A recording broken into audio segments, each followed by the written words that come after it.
네, 요즘에 해외여행 다시 가시는 분들 많은데 지금 베트남이 44도입니다. 44도. 태국 방콕은 체감 온도가 50도가 넘었습니다. 괴물 폭염이라고 불립니다.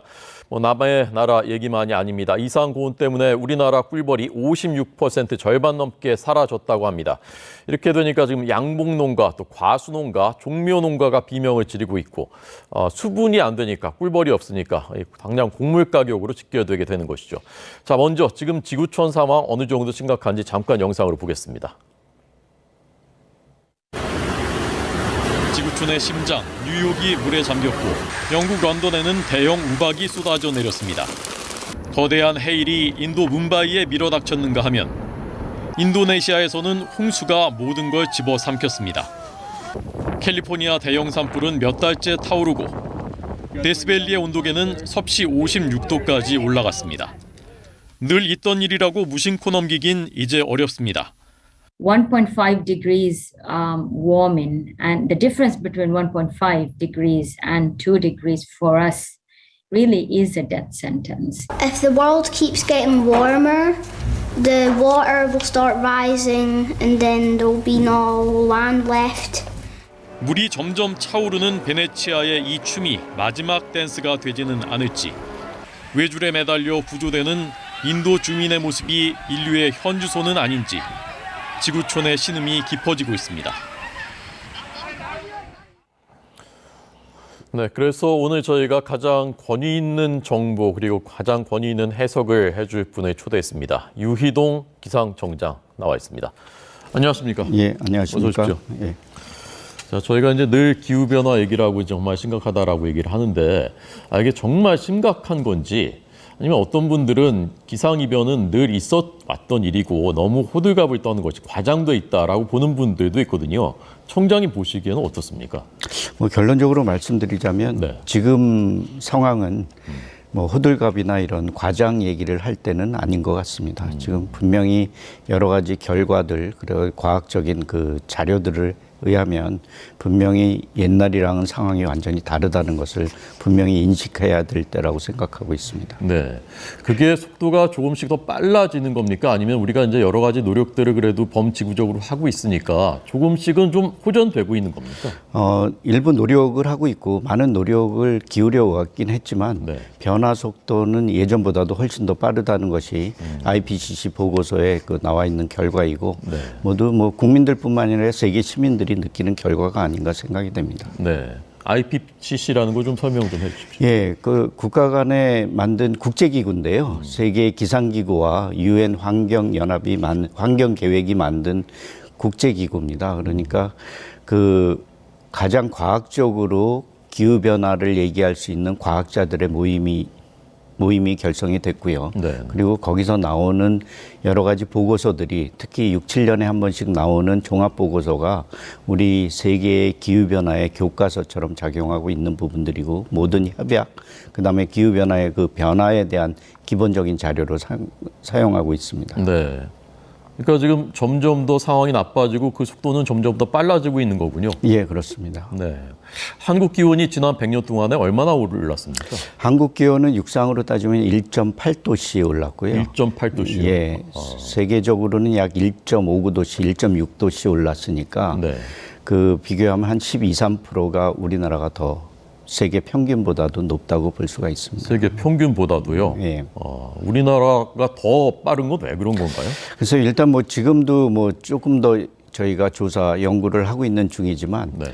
우리나라는 지금 100년 넘은 관측소들이 저희가 사용하고 있는 자료들이 6개 자료입니다. 서울을 비롯해서 6개 자료인데 주로 주요 도시의 자료이기 때문에 네. 저희는 도시화 효과도 다른 쪽보다 세계 평균보다는 좀 많은 것 같고요. 그래서 그런 부분들은 좀 더 연구를 해봐야 되지만 어쨌든 세계 평균보다 낮지 않다 하는 부분들이 주목해야 될 사실이라고 생각을 하고 네. 있습니다. 예. 사실은 우리가 매년 체감이 가뭄도 점점 더 심해지고 네. 엄청 더웠다가 또 겨울에는 막 혹한이 찾아오고 비가 안 내리다가 막 쏟아지고 막 이런 것들이 이제 체감을 하고 있는데 1.8도가 올랐다고 하면 이게 정말 많이 오른 건지 적게 오른 건지 잘 그 느낌이 안 오고, 많이 오른 겁니까? 글쎄요, 굉장히 많이 오른 거죠. 전 세계 이제 육상으로 따지면 그렇고요. 네. 지구의 해안까지 따지면은 훨씬 더 이제 낮은 부분이 되는데 예를 들면 저희가 2019년도에 IPCC에서 앞으로 세계 평균 기온이 해양까지 포함을 해서 1.5도씨가 상승이 되면 네. 이제 굉장히 위험한 상황이 벌어질 것이다 하는 것들을 예견을 했고요. 그 부분으로 따지면은 지금 전 세계 기온이 아까 1.5도씨는 육상만 가지고 따지는 거고요. 네, 네. 지금 전 지구 해양까지 하면 0.9도씨 정도가 지금 올라간 부분들이니까 그 부분에서 합쳐야 되는 겁니까, 그러면? 그럼 합쳐서 이제 평균을 내야 되는 부분인데 주로 사람이 사는 지역은 육상 부분이니까 육상만 가지고 얘기하는 분들도 있고 전체적으로 얘기하는 분들도 있는데 전 지구 기온이 1.5도씨가 올라가면 위험하다. 일부 저기 보고서나 연구 결과에 의하면 네. 3도씨가 올라가면 넘게 올라가면 전 지구 평균이 문명 자체의 붕괴를 가져올 수 있을 정도로 굉장히 위험한 상황을 경고하는 부분이기 때문에 네. 1.8도 육상이긴 하지만 1.8도씨 뭐 전지구적으로 1.6도씨 이 정도는 낮은 수준은 결코 아닙니다. 이게 산업혁명 이후 거의 150년, 200년도 못 돼서 이렇게 올라간 부분이니까요. 네. 전 지구에 지금까지 그 뭐 40몇억 년을 할 때 최근에 이만큼 올랐다는 거기 때문에 그 부분이 이 추세가 더 위험하다고 볼 수가 있는 부분이죠. 예.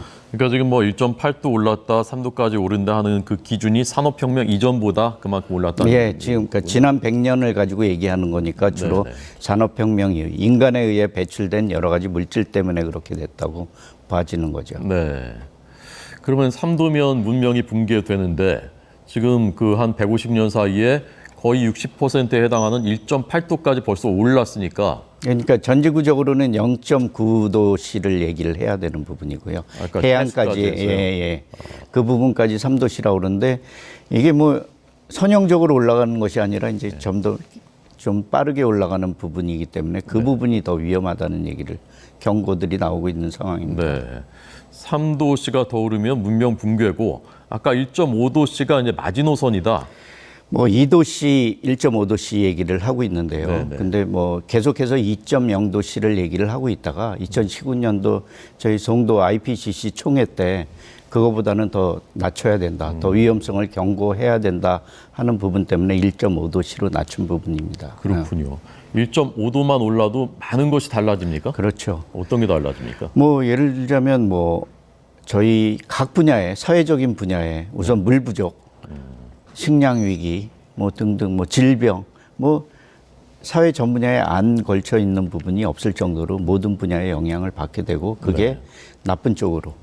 예를 들면 뭐 전지구적으로 식량 같은 부분에는 동토의 땅도 조금 이제 따뜻해지면서 네. 식량이 더 늘어날 수 있다고 얘기들을 뭐 처음에는 하고 있는데 네. 지금은 잘 자라는 땅에서도 기온이 더 높아지면 원래 있던 곡식들의 그 질이나 양 자체가 떨어질 수 있기 때문에 동토의 땅에서 나오는 그런 식량보다도 네. 그거를 상쇄를 한다 그러면 거의 엇비슷해지기 때문에 결코 도움이 되는 상황이 아니라고들 얘기를 하고 네. 있습니다. 농업 전문가들이요. 지금 최근에 이제 동아프리카, 아프리카의 뿌리라고 부르는 지역, 거기서 그 가뭄 때문에 식량난이 심각해져서 지난해 4만 명이 숨졌다고 하더군요. 네. 이게 전지구적인 현상이 될 수 있는 거군요. 그럼요. 뭐 한 나라만 해서 되는 부분도 아니고 네. 한 나라만 가지고 이게 이렇다 저렇다 얘기할 상황도 아니고 나와 있는 현상 자체도 어느 지역에 국한돼 있는 부분들이 아니라 전 지구적인 현상이라고 봐야 됩니다. 네. 그런데 우리는 지구 평균보다 오히려 더 높고 지금 우리나라. 네. 아까 질병 말씀하셨는데 질병도 이 기후 변화하고 상관이 많습니까? 그럼요. 여러 가지 그러니까 뭐 온난화에 따른 새로운 질병들도 나타나고 네. 그 다음에 각 지역별로는 저기 뭐 더 기온이 올라가면서 나타난 질병 수는 훨씬 더 많으니까요. 예. 질병은 뭐 전체적으로 늘어나고 변이도 많이 일어난다고 전문가들은 얘기하고 있습니다. 예. 예컨대 뭐 코로나19 같은 것도 이 기후 변화랑 좀 관련이 있습니까? 뭐 관련이 있다고들 뭐 전문가들은 얘기를 하고 있습니다. 구체적인 얘기는 지금 연구가 진행 중으로 알고 있습니다. 네. 자, 그래서 그럼 이제 우리가 어디까지 얼만큼 멈출 수 있는가 또는 늦출 수 있는가 하는 게 이제 중요한 부분인데 지금 그 전망은 앞으로 어느 정도 속도로 얼마나 오를 것으로 전망하고 있는 겁니까? 글쎄요, 우리가 이대로 그러니까 탄소 배출도 계속하고 예. 지금처럼 더 이상의 노력을 별다른 노력도 안 하고 이대로 간다 그러면 네. 조금 1세기 내에 100년도 안 되는 기간 동안 좀 심각하게 조금 오르지 않을까 좀 보고 있습니다. 전체적으로 보다는 우리나라에서 뭐 저희 시나리오에 따르면 네. 그 미래 100년의 시나리오에 따르면 이대로 계속 저희가 뭐 준비도 안 하고 그대로 이제 생활을 하게 된다 그러면 전기도 막 쓰고. 예, 그렇게 된다 그러면 6.3도씨까지 저희 쪽에 오르는 그 기온이 올라가면서요. 21세기 말에요. 예, 100년 정도도 안 되는 부분들에 그리고 더 중요한 것은 실제적으로 나타나는 현상들이 폭염 같은 경우에는 뭐 거의 8배, 그다음에 열대야 같은 경우에는 거의 20배가 나타나고요. 지금보다. 그리고 우리나라 열대 국가가 되는 겁니까? 뭐 열대 국가, 최소한의 아열대 국가 쪽으로는 뭐 전부 다 이제 변하는 부분들이 있는데 이거는 이제 최악의 경우, 지금처럼 이제 아무것도 안 하고 있을 적에야 되는 경우고요. 근데 아까 총장이 아까 이제 3도만 올라도 문명이 붕괴라고 하셨는데. 그건 이제 문명의 붕괴가 이제 경고를 주는 부분에서 그런 시나리오, 그런 가정도 있다 하는 부분들이 예. 가장 강력하게 얘기하는 부분들이 그렇게 얘기를 하는 6.2도 거예요. 오르면 안 되는 거죠. 안 되는 거죠. 그렇게 되면요. 그러면 우리가 최선의 노력을 다하면 얼마까지 오르는 겁니까? 21세기 초반에 1.4도씨, 그 다음에 2도씨 정도로 완화되지 않을까 하는 부분들이 아주 강력한 그 저희 행동도 취하고 규제도 하고 그 다음에 저희가 대응했을 적에는 그 정도에서 1.5도씨는 우리가 지금 배출된 게 있기 때문에 네. 아무리 노력해도 사실 1.5도씨를 지키기에는 조금 힘든 것 같고요. 네. 저희가 그래서 2도씨 부분에서는 저희가 맞추지 않을까 애를 쓴다면은 그렇게 생각을 하고 그러니까 있습니다. 21세기 후반기에 최대 목표치가 2도씨까지는 억제를 하는 게 최대 예. 목표치다. 그리고 이제 다른 기술들을 더 사용을 해야죠. 이제 거기서부터 더 줄이는 포집이라든가 탄소를 이제 줄이는 방향으로 이제 나가야 되는 네. 부분들도 있고요. 어느 정도까지 우리가 최대한의 노력이라는 게 어느 정도까지 노력을 해야 그 정도로 맞출 수 있는 겁니까? 할 수 있는 건 다 해야 된다고 생각을 합니다. 지금부터. 우선은 덜 쓰고요. 네. 그리고 뭐 하여튼 우리가 배출할 수 있는 탄소를 최대한대로 줄일 수 있는 방법을 모두 다 우선 찾아야 되고요. 그리고 정부에서 지금 준비하고 있는 것처럼 여러 가지 탄소 포집 기술이라든가 새로운 기술력 같은 것들도 모두 다 동원돼야 되고요. 저희 기상청에서는 뭐 마지막에 있는 그런 내용이라고는 기후공학까지도 지금 생각을 하고 있습니다. 그러니까 전체적으로 기온을 낮추는 이런 부분, 기후공학적으로 인위적인 공학적인 기술까지도 저희가 최대한대로 준비를 해야 되지 않나 하고 생각을 하고 있습니다. 기후공학 기술이라는 건 어떤 것이고 어떤 역할을 하게 되는 것인지. 뭐 기후공학적인 얘기라는 것은 이런 거죠. 이제 계속해서 지구가 더워진다고 하니까 네. 일단 대기권 위에서 가장 간단히 얘기해서는 태양을 차단할 수 있는 여러 가지 물질이나 이런 것들을 해서 가장 적극적인 방법으로 막아보자고 하는 것인데 네. 굉장히 위험할 수 있기 때문에 이 그러네요. 부분은 예 그래서 굉장히 마지노선으로 조금 생각을 하고 있는 부분이고요. 네. 지금 할 수 있는 부분들은 어쨌든 우리가 지금 과거 100년의 데이터를 가지고 가장 과학적으로 이 부분이 어떻게 변했기 때문에 앞으로 어떻게 변할 것이다 하는 부분들을 국민 여러분들에게 잘 알려드리는 일이 가장 기본적인 일입니다. 네. 우리나라도 이제 광주 전남이 올해 5월이면 제한급수가 불가피하다는 얘기 나올 정도로 가물었다가 이제 조금 이제 숨을 돌렸지 않습니까? 이게 이상기후가 가뭄에 어떻게 해서 가뭄으로 연결되는 건가요? 이상기후가 사실은 뭐 지구 온난화라고 해서 지구 기온이 높아지는 쪽으로 이제 맨 처음에 이제 우리 기후 변화를 얘기를 했는데 네. 기후 변화의 정확한 표현은 사실은 뭐 기온만 높아지는 것이 아니라 우리가 경험해 보지 못했던 날씨 기상 현상들이 가장 매우 빈번하게 나타나는 현상이라고 뭐 볼 수가 있습니다. 그게 보다 합리적인 표현이고 합리적인 생각을 할 수 있는 내용이라고 보고 있습니다. 그렇기 때문에 가뭄이 옛날에는 뭐 몇 년에 한 번씩 들었던 가뭄이 이제는 매년 일상화될 수도 있는 부분이고요. 우리나라 같이 좁은 지역에서도 시간을 두고 가뭄 홍수가 나타나는 것이 아니라 네. 같은 시간대에 일부 지역에서는 가뭄, 일부 지역에서는 홍수가 동시에 나타날 수 있는 지경에까지 이르는 그런 상황이 점점 더 벌어지고 있다는 상황이죠. 네. 그러니까 이게 어디 한 군데 아픈 게 끝나는 게 아니라 이제 몸 전체로 이제 다 연쇄적으로 영향을 미치는 거군요. 그렇죠. 그러니까 동시에 그런 것들이 일어나는 것들이 예. 사실은 우리가 가뭄이라고 그러면 봄, 가을, 겨울 가뭄이 일어나고요. 여름에는 일반적으로 장마의 태풍에 의해서 홍수가 일어나고 이런 과정을 반복하는 부분들인데 네. 그렇지 않다는 거죠. 사실은 이 호남 지방의 그 가뭄도 요 근래에 있는 문제가 아니라 지난 겨울부터 지난 여름에 중부지방에 그렇게 비가 많이 왔는데도 사실 광주 호남 쪽에는 평년보다 강수량이 매우 적었거든요. 그렇게 쌓였던 부분들이 지난 겨울 올 봄까지 계속돼 있으면서도 재앙급수라는 그런 아주 불편한 상황까지 겪게 되면서 그런 상황이 지내온 거기 때문에 네. 그런 부분들이 이제 보다 빈번하게 나타날 수 있는 상황이라는 것입니다. 네. 자, 유희동 기상청장께 듣고 있습니다. 평생 이제 기상청에서 잔뼈가 굵으셨지 않습니까? 네. 예, 전에 못 보던 일들이 많이 지금 일어나고 있는 겁니까, 우리나라에? 그럼요.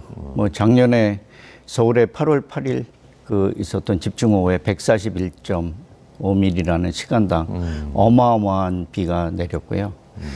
사실은 그때 저희 예보관들이 시간당 60에서 80을 전날 예보를 했었는데 저는 뭐 이동하는 차 안에서 보면서 깜짝 놀랐습니다. 아니 우리 예보관들이 드디어 뭐 어떻게 됐구나. 네. 이게 60에서 80mm를 쓰다니 막 이렇게 생각을 했었는데 네. 그게 2배가 넘는 140mm가 내린 거니까요. 저희가 상상할 수 없는 일들이 사실은 벌어지고 있는 겁니다. 예. 전에는 뭐 60에서 80 이런 건 생각조차 못했었던 일인데. 굉장히 뭐 두려움 속에 이제 거의 뭐 쓰기 어려운 뭐 시간당 강수량이고요. 사실 15mm만 내려도 계속해서 비가 주룩주룩 내리고요. 30mm만 돼도 와이퍼를 이렇게 작동하기도 굉장히 어려운 상황으로 어마어마한 비들입니다. 예. 사실은. 그래서 그때 이제 강남역 같은 데가 삽시간에 그냥 물에 잠기고. 예. 근데 앞으로도 이런 일이 일어날 가능성이 점점 높아지는 거죠. 그렇죠. 그런 부분들은 뭐 굉장히 그런 부분들이 편하지는 않지만 그런 일들이 보다 자주 일어날 수 있을 거라고 뭐 생각하고 있습니다. 네. 그래서 아까 총장님 말씀이 어쨌건 그래도 2도씨까지 묶어두려면 최대한의 노력을 해야 된다. 줄일 수 있는 걸 최대한 줄여야 된다 이렇게 하시는데 이제 저희 같은 이제 소시민 입장에서 보면 집에서 뭐 조금 전기 덜 쓰는 게 이게 지구적인 현상인데 그게 뭐 언발의 오줌 누기 아닌가 그게 얼마나 도움이 될까 그런 생각이 들거든요. 뭐 그렇게 생각하실 수도 있지만 네. 우리 모든 뭐 재난에 대한 대응은 개인적인 영역으로 사실은 넘어가서 개인이 대응하는 것이 사실 최종 목표입니다. 그런 부분들이요. 근데 꼭 그렇게 물론 그렇죠. 내가 조금 줄이더라도 딴 쪽에서 많이 쓰면 이게 또 기후변화 문제는 또 국가 간에 어느 나라가 열심히 하더라도 다른 나라가 안 하면 소용이 없는 부분이기 때문에 그래도 우리 스스로가 한 분 한 분이 네. 좀 그런 부분들을 좀 덜 쓰고 하는 부분들이 시작해야 되지 않나 좀 그렇게 생각하고 있습니다. 네. 총장님도 뭐 좀 개인적으로 노력을 일상생활에서 많이 하고 계십니까? 글쎄요, 뭐 저희 관용차는 어쨌든 뭐 전기차로 다 그렇군요. 이용을 하고 있고요. 네. 조금 더 덜 쓰려고 노력을 하고 있습니다. 예. 예. 뭐 어떤 거 좀 본보기로 우리도 좀 배우게 좀 아니 뭐 특별히 배우고 뭐 저희가 뭐 기상 쪽에서 그 하는 이런 분야에서보다는 네. 일상생활에서 어쨌든 전기도 좀 덜 써야 되고요. 예.